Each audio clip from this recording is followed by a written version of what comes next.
Hi and welcome back to The Books Are Everywhere.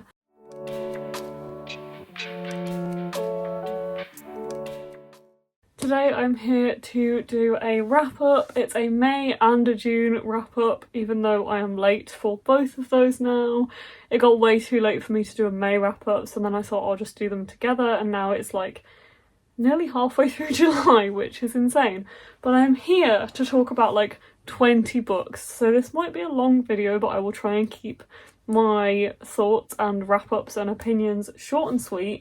As I said, I have about 20 books to talk about. I think my split between the months is about 6 or 7 books in May and then 15 books in June, which is a vast improvement. Obviously that's really cool to see. I did read a lot of graphic novels in June, and I also went on my reading holiday, my annual reading retreat with Courtney. I say annual, we do it twice annually now, in the summer and in January in the dead of winter, which is absolutely lovely, and we had such a good time. There is a video, I will try and remember to link down below, but it will be the last video on my channel, I think, as you're watching this, so you are welcome to go and check that out. So yeah, I think that's the split. So I did read a lot more in June. I think I'm doing quite well for July, but honestly, I have no idea off the top of my head. I just know I've started listening to audiobooks more regularly again, which is definitely helping my reading. But anyway, as I said, we have quite a lot to get through, so without further ado, let's get started. The first book I have to talk about is Little Wing by Freya North. I borrowed this one, so I don't actually have a copy on me, so I will put a photo of the cover here. This one I actually really enjoyed. It's not something I would generally pick up. It's a contemporary book that's set between 3 different people over 3 different time periods. So it's following a girl called Florence who is 16 and she's pregnant, and it's 1969 and she's banished to one of the remote parts of the UK, which I think was a Scottish island. And it's also following Dougie Munro in 1986, who is a photographer from what I remember, and he's searching for adventure and leaves the Isle of Harris for London and a career in photography. And it's also following Nell Hartley in 2005, which is like present day, who is content with her life as a manager of a cafe in Colchester, but then discovers a shocking truth about her family. So it's between London and Essex and this island in Scotland, and their 3 lives kind of collide over the 3 time periods. And it's just such a good book in terms of like unveiling things over the course of the book. You really want to read on so like quickly. I read this one in like a day or so while I was on holiday, and it was the perfect read for that kind of like a holiday read, because you just like wanted to carry on reading it. It was so easy and quick to read, and I really enjoyed that one, so I gave that one 4 out of 5 stars. As I said, just compelling and quick, not something I would generally pick up, but I really enjoyed it. I then picked up Saltblood by Francesca de Torres, and from what I remember, this one took me ages to get through. It's not even that long, and people at work were reading it at the time and saying it was really good. A lot of us bought this book at work, and we were kind of like all reading it around a similar time.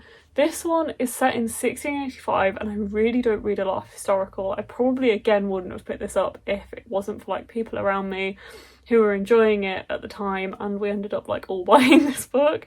This one's following somebody who was born in 1685, and a daughter is born, but her mother makes a decision for Mary, the daughter, to become Mark so that she can continue to collect the inheritance money of her brother that died, I think, like the mother's son that died, I think, from what I remember. So Mary lives this existence as Mark, but basically lives a lot of her life as a man. She's a footman in a house. She's serving a mistress, then goes into the Navy, and obviously like lives on boats for a lot of it.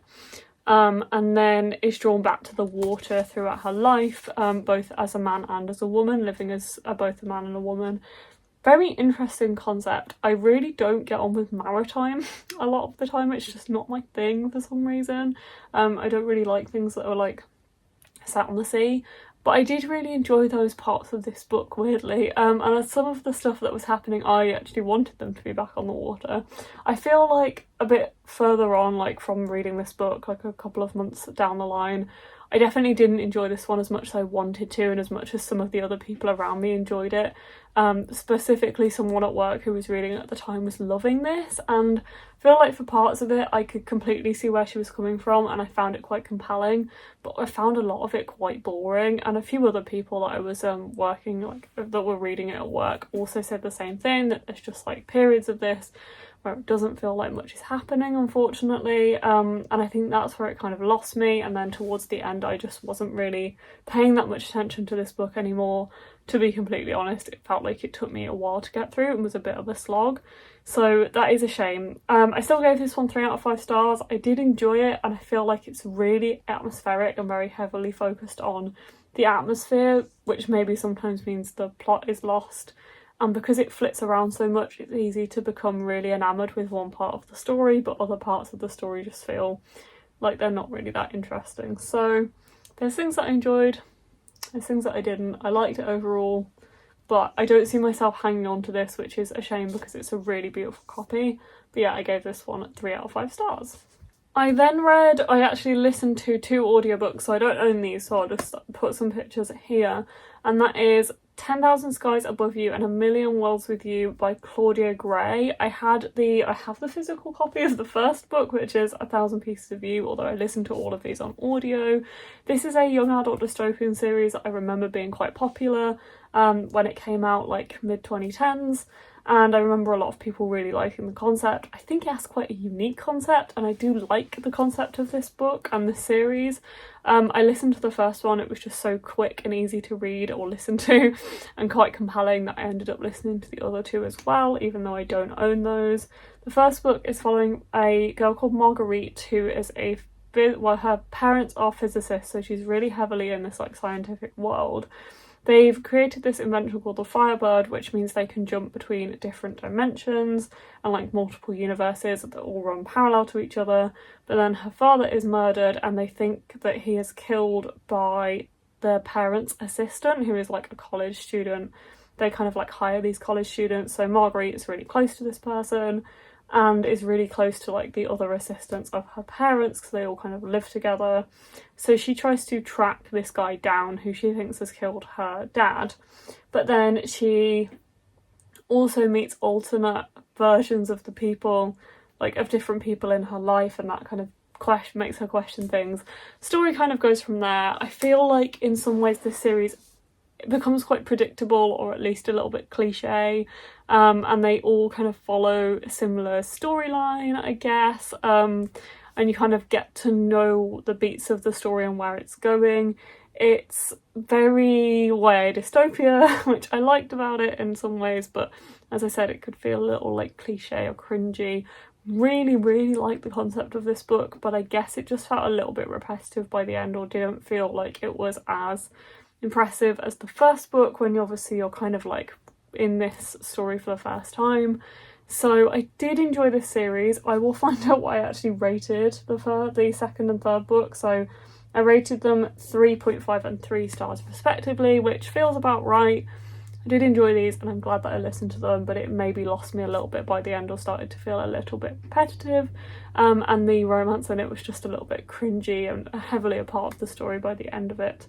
But I did still enjoy them, and I am still glad that I listened to them, so there's that. The next one I read, and I also listened to this one, was ASAP by Axie Oh. I had a proof copy of this that was sent to me by Elle from Harper Insider because she knows that I liked XOXO, and that was the cutest thing ever. Thank you so much to Elle from Harper for sending that my way. I read the audiobook of this one. I listened to the audio, but this is my Fairy Loot copy which arrived, and it's just absolutely beautiful. Look at the sprayed edge on this, and the cover under the dust jacket is really cute as well. But this is a companion book to XOXO by Axie Oh, and that was a book that I really enjoyed. I don't read that much YA contemporary romance anymore, so I have to I'm surprised if I really enjoy it now.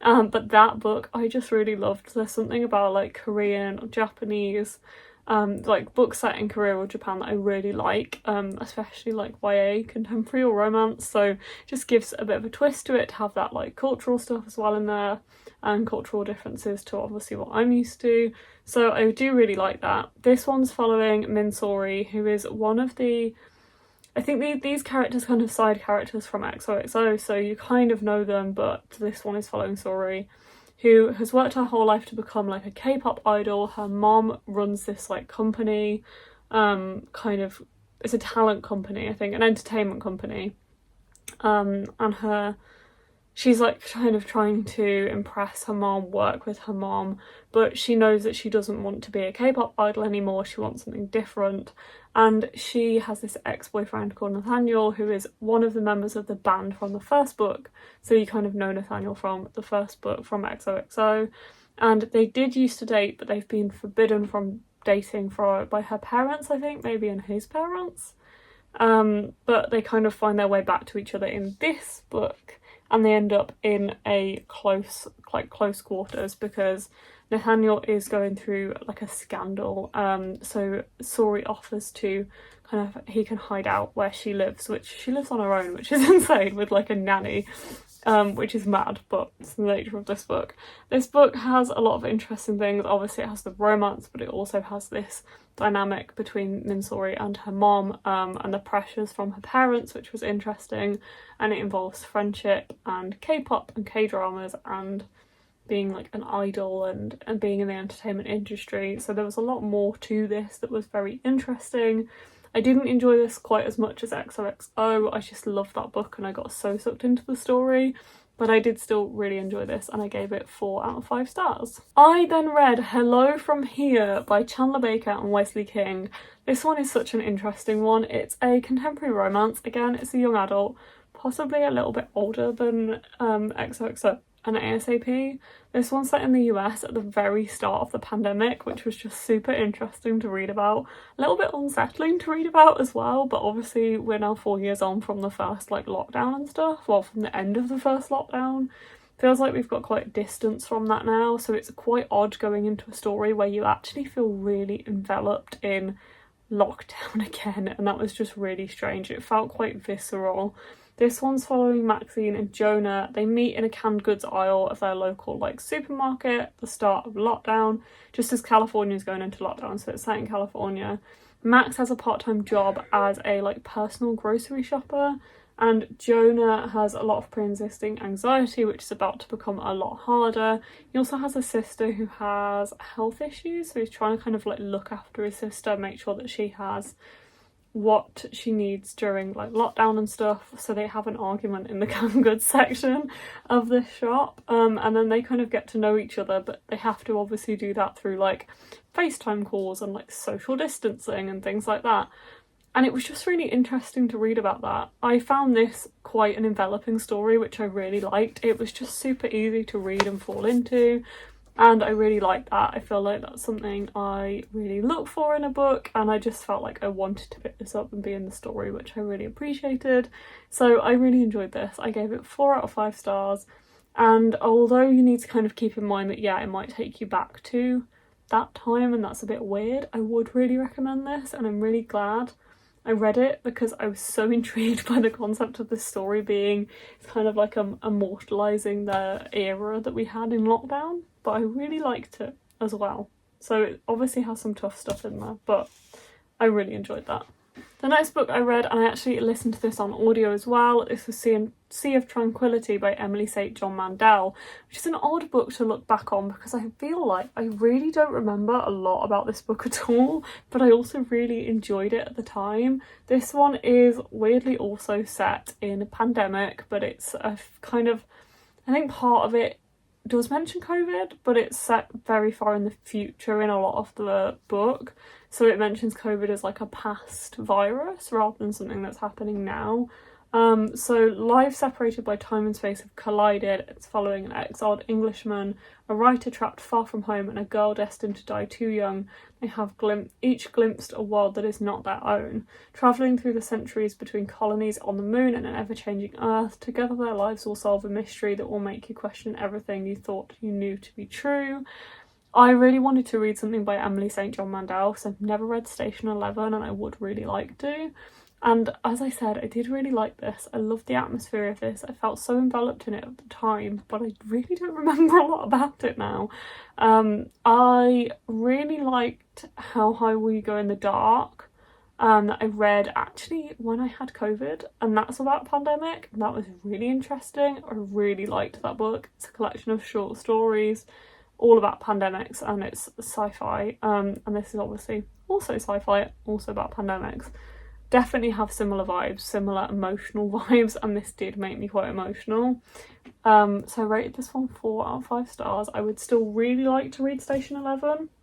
I feel like from what I've heard, Emily St. John Mandel has the potential to be a 5-star for me, and that one wasn't. That was a 4-star, so I'm intrigued about reading Station 11.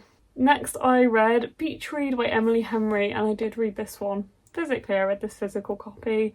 This one is following January, who's a hopeless romantic. She's a romance author, and she goes to, so her dad dies and leaves her this like beach house, but she also finds out that her dad was basically cheating on her mom for a lot of her life, I think. So this beach house is like her dad's house that he had with this woman. So she thinks the story, yeah, she thinks her dad's been like cheating on her mom for like a long time. And next door is Gus, who is also an author but writes completely different things to her. So she writes romance and he writes like literary kind of dark stuff, and they meet and they're in these houses that are like next to each other on this lake. I think it's out on Lake Michigan possibly, or like one of the lakes around Michigan, I think. But anyway, I really enjoyed this one. I also gave this one a 4 out of 5 stars from what I remember. Yep, I rate a lot of 4 out of 5 stars. Yeah, I did like this. I feel like I maybe didn't enjoy this quite as much as I did Book Lovers by Emily Henry, but I did still enjoy this. It kept me reading. I feel like perhaps it felt a little bit long for me, but I still enjoyed it, and I really liked the romance in here, and there is some other stuff that's going on. There's kind of this underlying mystery about what's happened with her dad, and she like January's trying to sort out this house that her dad had, so there's like an underlying mystery there about his life, and her relationship with her mom, and also like Gus and his dynamics that he has with people. So there was definitely more to the story. So as I said, this one was a 4 out of 5 stars. I then read a book called By Ash, Oak and Thorn by Melissa Harrison, which I borrowed, so I'll put a picture of the cover here. This is a retelling of The Little Grey Men by B.B. Alston, and it's following these tiny ancient beings who live in like nature, live in woods, and they're called Moss, Burnett and Comulus? And they were once called guardians of the wild world. They're awake from a winter hibernation, and they live in this ash tree, which is then destroyed, and they set off on an adventure to find more of their kind. And it's a lovely story. I really liked reading the story. I felt very like enveloped in it. I feel like I've said that a lot in this video. There is another book called By Rowan and You, by the same author, which I am looking forward to reading. I have a copy over there, also borrowed. And yeah, I really liked this book. It's a middle grade, very approachable. I love how whimsical it felt, and I also love how it discussed nature and climate change. It's interesting how it refers to humans and what humans are doing to the world. It was also funny. It made me laugh out loud, and I loved the dynamic between these three people, like ancient beings, and these 3 main characters that we had, and all of the animals that were around them as well. It was really lovely, and it did make me laugh out loud and read out like passages to my work colleagues when I was reading it on my lunch breaks and things, and I really enjoyed that. It was so sweet. I gave this one 4 out of 5 stars as well, unsurprisingly. I then read The 7-Year Slip by Ashley Poston, and I knew I had a proof copy, but I thought it was like a finished copy the publishers had sent me until I just looked at the the cover again. I listened to this on audio again. So as I said, I have been getting back into my audiobooks, but I listened to this because someone I work with was reading it, really, really loved it. And I loved this so much. Like, I rated it 4.5 stars at the time, but I might bump it up to 5. I just love this book. It was so good. It's following an overworked book publicist who lives in her aunt's house. So her aunt's like flat. Her aunt's just died, or not long passed away, and she lives in her flat. And she falls in love with her temporary roommate because there's a time slip in this apartment. So she meets this guy, but he is 7 years in the past. Or so, yeah, 7 years in the past. Such an interesting concept. So much more to it than just the romance. This is what I want from romance. It also made me really emotional, like to the point of having tears in my eyes. Actually, did I just cry? I think I cried at this while I was driving, so yeah, there's a lot more to this. It's really emotional. Probably do look up trigger warnings if you're going to read it. But I loved this. It was so good. Yeah, I might put this up to 5 stars. And I'm really excited to read The Dead Romantics now and the novel Love Story, which has just come out by Ashley Poston. So yeah, really love this book. I really recommend it. I then listened to A Cuban Girl's Guide to Tea and Tomorrow by Laura Taylor Namey. I was just looking for something else that was like summery romantic to listen to when I finished that audiobook of The 7 Year Slip. So I picked this one up. This one's following Leela Reyes, who is from Miami, and she's Cuban. She's from a Cuban family, and she ends up coming to Winchester in England. And then she meets Orion Maxwell, and this is a romance set in south of England. And it was good, it was enjoyable, it was really obviously easy to listen to, and I did really enjoy a lot of parts of this book. It did get some things not wrong, but it like refers to some things in England as like it referred to like toilets and bathrooms as washrooms. Just a couple of things like that I was like, we don't use that terminology. Just silly, stupid things that I shouldn't be criticising, but you know, it just pulls you out of the story, things like that. But I did still enjoy this one. It's possibly felt a little bit young for me, so this is, I was going to say it is young adult. I'm sure it's young adult, although it's not branded obviously as young adult, but she is in high school. Okay, a Reese Witherspoon YA book club pick, so it is a young adult. And she is in high school, I think, and she's sent to Winchester by her parents because of something she did. Yeah, she was like upset. She did something that scared her parents, so they sent her to live with her aunt in Winchester. I think it was her aunt, a family member, or yeah, in Winchester, and it goes from there. So yeah, I did enjoy this, but it didn't blow my mind. I gave it 3.5 out of 5 stars. I then read Love Story by Lindsey Kelk, and I really enjoyed this. And it's funny because this one, so I had a proof copy, so thank you so much. I think that one was from HarperCollins as well, so thank you to Elle for that one too. It definitely was from Harper, and I really enjoyed this, and it was interesting reading this at pretty much the same time I read A Cuban Girl's Guide to Tea and Tomorrow, because this is also set in the UK, but Lindsey Kelk now lives in LA, I think, but she's from England, and it was just funny reading something that is by someone who now lives in the US, but everything felt so British, and it's set in like a small British town.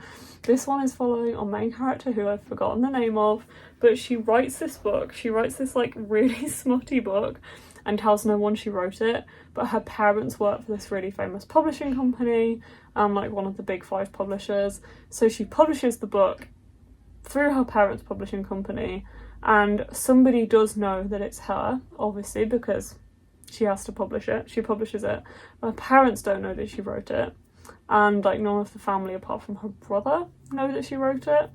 And then somebody finds the manuscript and puts 2 and 2 together. At the same time, she's going back to her parents' house from London for a family birthday, her dad's birthday, and of course the person who found it, the manuscript, and worked it out is also at the party, and it kind of is just chaotic, and it goes from there. There's a lot more to the story which I really liked. Must say, I really enjoyed Love Story. I gave it 4 out of 5 stars, and it was a fun time.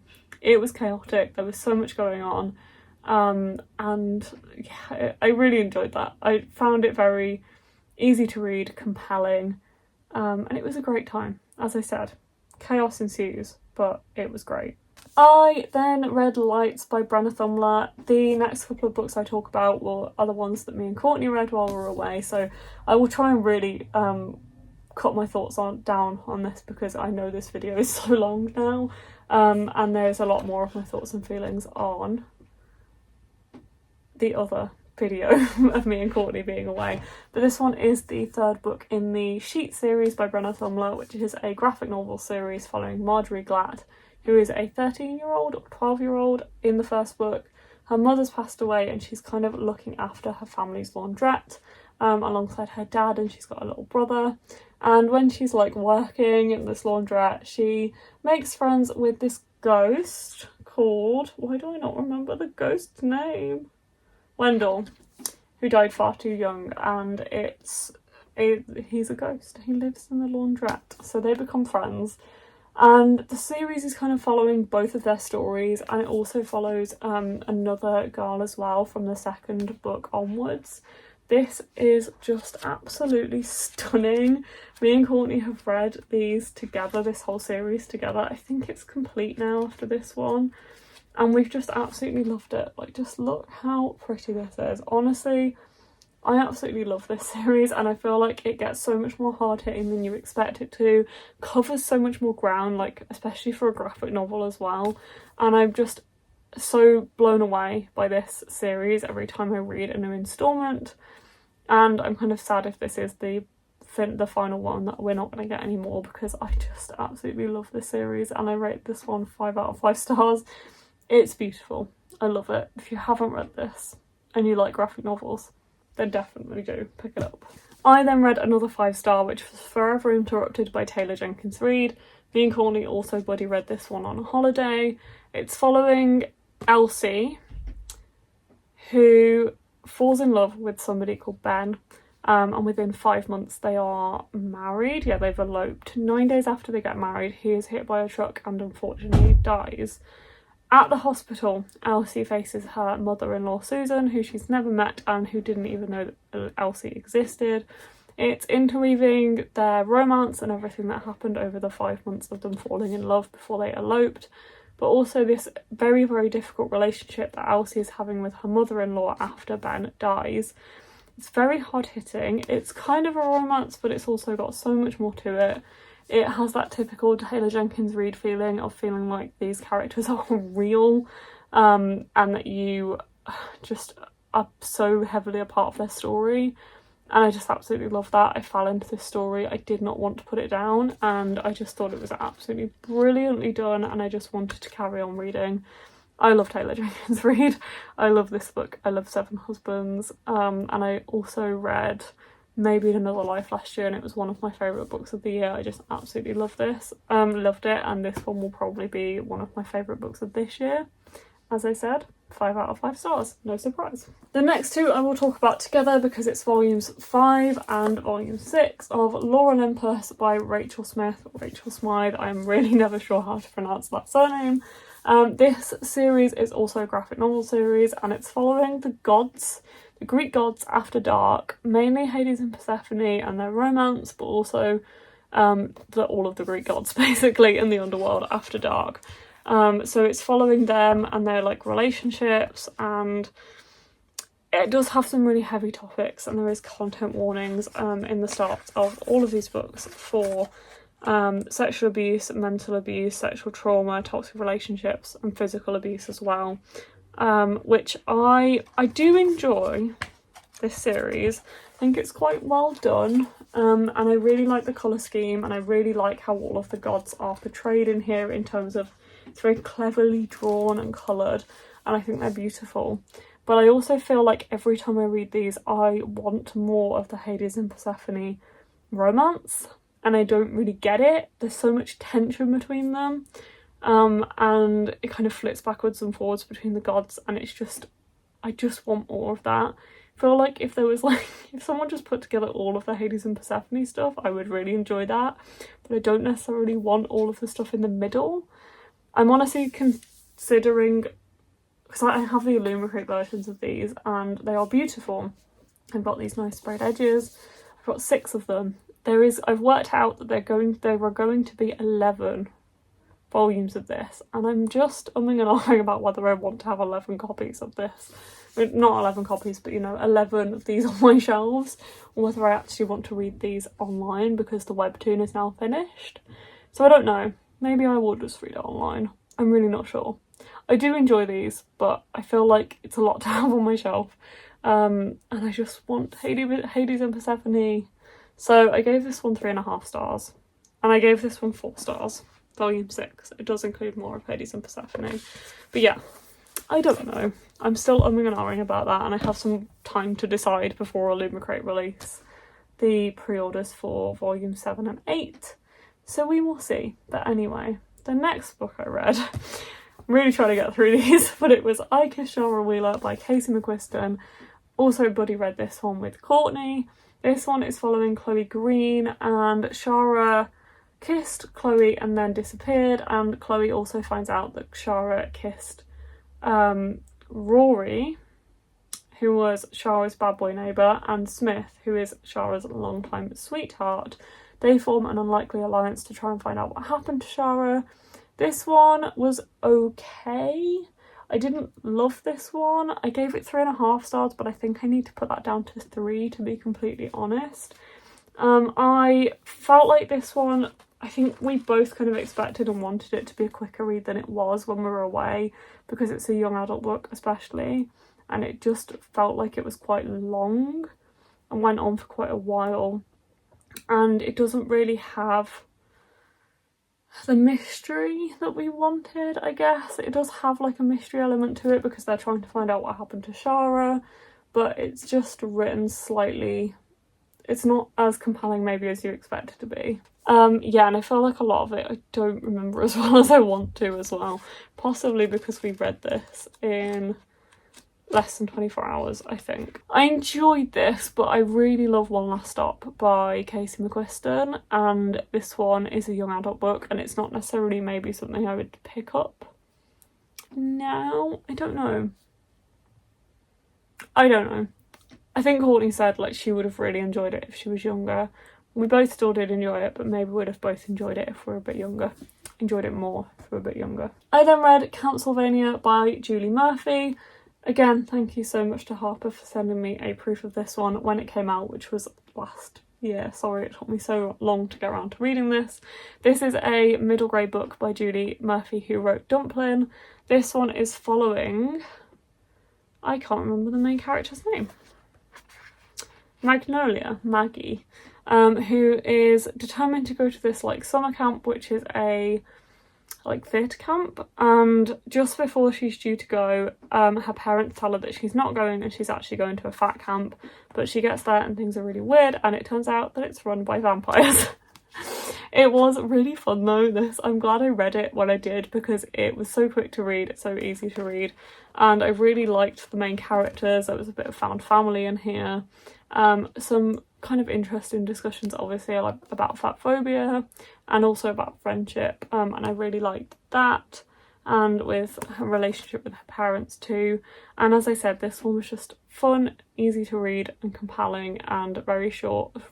Well, it felt very short and quick, and it had this interesting concept to it, and this is a series, but I feel like it's wrapped up quite well in the first book as well, so I would maybe carry on with this series. I don't know if I necessarily would seek out the next one, but I would be happy to read more of this series, if that makes sense, if I had a copy put into my hands.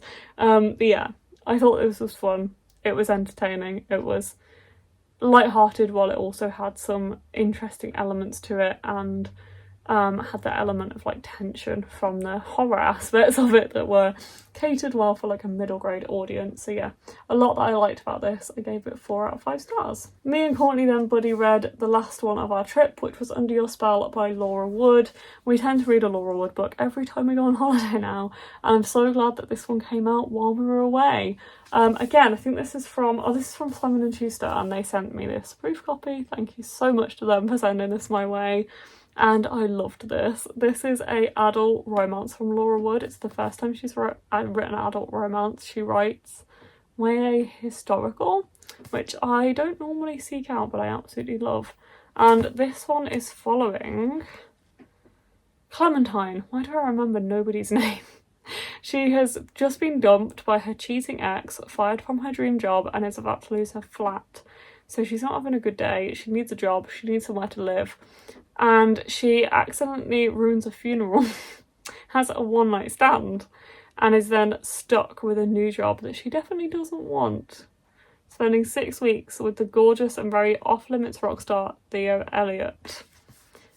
So it's like a forced proximity romance with this grumpy rock star, and it is absolutely brilliant. I loved this. It's also set like on a beach, pretty much like a UK coastal adventure in this cottage, and it was just so great.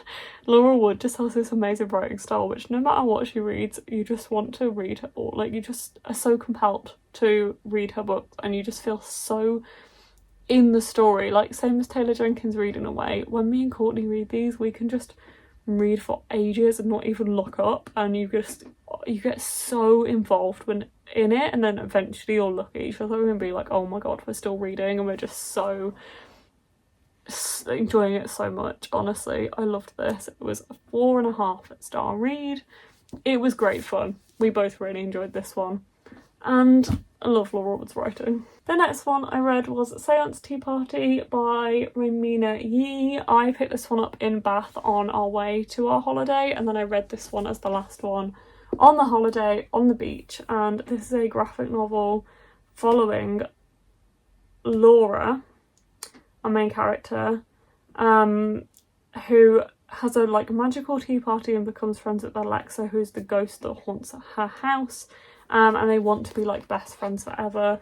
But this one actually does have a really hard-hitting emotional message behind it. It's a middle grade graphic novel. Love the art style. It's really cute. It's following heavily about friendship and relationships and growing up. And I guess those kind of difficult friendships you have as a preteen and like as a teen. And it was just really lovely to read. And as I said, it was quite emotional at the end. I enjoyed a lot about this. I loved the art style. It was really pretty. It's so cute. I gave this one 4 out of 5 stars. We have 2 more to go, so we are really near the end. The next one I read is Elsewhere by Gabrielle Zevin. This one's an interesting one. This one was sent to me by Pam Macmillan. Thank you so much to them for sending this my way. I do have my copy, I just don't have it with me here right now. This one's interesting because I love Gabrielle Zevin's writing. I loved Tomorrow and Tomorrow and Tomorrow. It was like my favourite book of the year. I read it. And I also read Memoirs of a Teenage Amnesiac, which is from like nearly 20 years ago. I think it's one of her older books. I read that as a teenager and it wasn't really for me at the time. And then I read Elsewhere, which is another book it's from 2005 originally, and it's just been reprinted in these very pretty covers, so that's why Pam Mac sent me a copy, so thank you to them. This one has such an interesting concept. It's following Liz, who dies at 15, and she goes to this afterlife place called Elsewhere. And in Elsewhere, you start aging backwards until you're a baby, and then you go back to Earth, and the cycle starts again. So it has this super interesting concept, but obviously Liz doesn't want to age backwards. She wants to age the way she's always expected and like do the things that she expected to do with her teenage years, and now she's stuck in Elsewhere with her grandma, who passed away a long time ago. And it's a super interesting book. It's such an interesting concept. In some ways it feels older than it is, in terms of like it feels like it's a more mature book than it is. It's a young adult book, and it follows a lot of, obviously it follows grief and family and relationships and friendships and death and the afterlife, and it's just really interesting. I gave it 4 out of 5 stars. there was just a lot that I really loved about this book, and I thought it was great. It didn't blow me away in the same way that Tomorrow did, but I think it would be really hard to beat. But I did still really like a lot about this book. And I don't want to end on a low note, but the last one I read in June was It Happened One Summer by Tessa Bailey. I wish I had done a vlog where I talked about Tessa Bailey's books, because I have just finished my 3rd Tessa Bailey book and I'm not reading anymore. I had 3 of her books. I listened to this one on audio because I had it for a while. I bought this one years ago when it was like on a cheap table in like a deal, and I listened to this, and then I listened to Unfortunately Yours, and then I just listened to Fangirl Down, which I finished today. I haven't liked any of them. I'm not really that fussy about romance, but I just didn't click with this from the start. It's a rom-com following Piper, who is this fashion person. She's like has a reputation as a wild child. She's like an influencer, and then she ends up in prison for a night because she parties too hard, and breaks into a hotel. And then her stepfather, who kind of controls her bank and things like that, decides that enough is enough and sends her to run her dad's old bar in this like fishing village on the coast in Westport, Washington. So she goes with her sister, and then there's a big bearded sea captain called Brendan Taggart who thinks that this girl like won't even last a week outside of Beverly Hills. But obviously they end up having this romance. I feel like it was just so predictable in a lot of ways, and I don't really like the trope of this kind of like spoiled rich girl not being as rich or as spoiled as is originally thought. I don't really like that as a trope or as a character, and this one just did not do it for me, unfortunately. It was easy, it was fun, it was entertaining. I listened to the audiobook of it, so I didn't have to like read this physically, because it feels like it's quite a long book as well. But it just isn't for me, and her writing is really not for me either. I gave this one 2.5 out of 5 stars. Some of the language use in here is just not for me. There's some really weird phrases used in these books, honestly, and her writing. There's some of the smut that I just really don't enjoy. I don't like the language that's used. I don't like the actions that are taken sometimes during those smutty scenes. And I also feel like a lot of it's just insta-love, and the characters don't get to know each other at all. Maybe I'm being harsh, but I'm sorry. Don't think Tessa Bailey is for me. And that's just how I feel. But anyway, It Happened One Summer, 2.5 out of 5 stars. Sorry that I'm ending this video on that note, but I hope you enjoyed it anyway. Sorry this has been so long. I guess I should have really foreseen this being a 2-month vlog. No, a 2-month wrap up, that it would have been a long video, but thank you so much if you stuck with me till the end, and I will see you next time with another video. Bye.